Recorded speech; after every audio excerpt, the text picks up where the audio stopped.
आज विधानसभेमध्ये 45 दिवसांनी येणाऱ्या 133व्या सार्वजनिक गणेशोत्सवाकरता गणेशोत्सवाचा कार्यकर्ता म्हणून या उत्सवाला राज्य मान्यता द्यावी ही मागणी केली होती व उत्सवाचे सर्व जे निर्बंध आहेत ते मुक्त करून 24 तास उत्सवाला परवानगी द्यावी। पुणे शहराच्या उत्सवाला ज्या पद्धतीने G20च्या वेळेस सजवलं गेलं होतं, पंढरपूरच्या वारीसारखं नियोजन केलं गेलं होतं, त्या पद्धतीचे नियोजन करण्याकरता शासनाने 100 कोटी रुपये द्यावे अशी औचित्याच्या मुद्द्याद्वारे मी मागणी केली होती।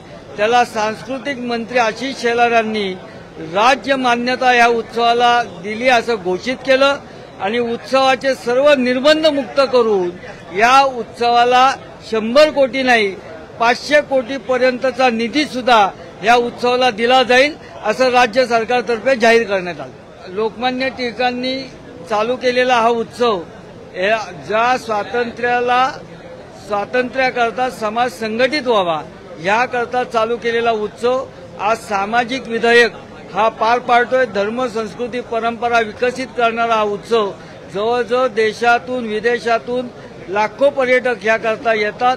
ह्या उत्सवाला राज्य मान्यता असावी हा जो मानलेला आज मी औचित्याद्वारे मांडलेला मुद्दा याला आज मान्यता मिळालेली आहे आणि सांस्कृतिक मंत्री आशिष शेलार व राज्य सरकार यांचे मी आभार मानतो।